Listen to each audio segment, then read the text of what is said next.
Handicapper Steve here, handicapping the racing from the Finger Lakes Racetrack here on Monday. It is the 15th of July, 2024. Going to look to feature 7th race from the Finger Lakes, but before I get on to that, remember to please follow me on Twitter at HorseRacingKid5 for more selections for race courses around the world. The 7th race from the Finger Lakes, it's the meet feature. It's the New York Derby. It's going for a purse of $159,000. Let's get that right there. Race for 3-year-old statebreds here. Field of 6 horses going 1,700 meters or a mile 16th on the main track.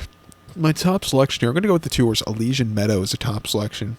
2-4-1-6 for me in the superfecta. 2-4-1-6 super. Top selection of 2-horse Elysian Meadow. This 3-year-old called by City of Light. Belmont trains. Junior Alvarado picks up the mount. The horse's most recent outing came to Mike Lee at Saratoga on the slop, 7 furlongs, 9th of June, and he finished third by 4 1/4 lengths that day, and he just was wide. He moved a little bit that day, but I thought he wanted more ground. He's going to get it today. He could be forwardly paced. I think he could find a trip to win.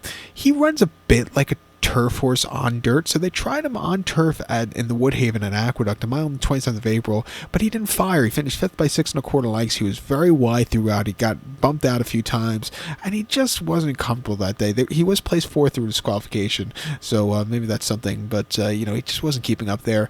And then in the Wood Memorial at Aqueduct over the mile on the 6th of April, finished 6th by 11 1/4 lengths that day. Had a very, very troubled trip from the mid-pack that day. He moved a little bit late, but, he had to be checked a few times. He just wasn't a recipe for success that day.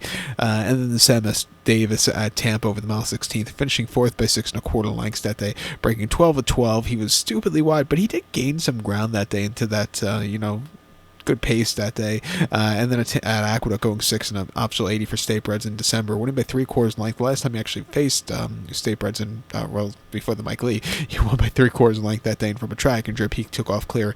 And on debut in November at Aqueduct going a mile and a mean special weight for statebreds, or excuse me, 6.5 for statebreds, he won by 1 1/4 length, closing up from nowhere. That was an impressive run.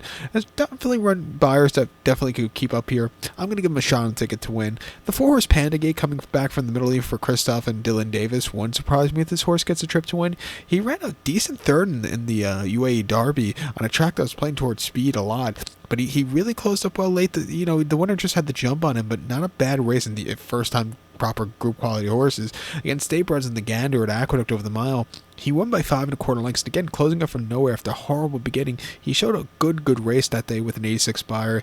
And then at Laurel over the mile 16th and option 6-2 for Open Company back in December, he finished 3rd by 4 3/4 lengths that day. He didn't get out of the gate so clearly from the with that quick run to the first turn, so he's checked out a few times, and it probably cost him. But refreshing year off of some decent runs. First start back from the UAE. I'll give him a shot on the ticket. But to recount my selection for the 7th now from the Finger Lakes, New York Derby, going to take the 2-horse Elysian Meadow. Give kudos to the 4-horse Panda Gate. 2-4-1-6 super. 2-4 in the multi-race. So good luck to all. Please follow me on Twitter at HorseRacingKid5. Good luck, everybody.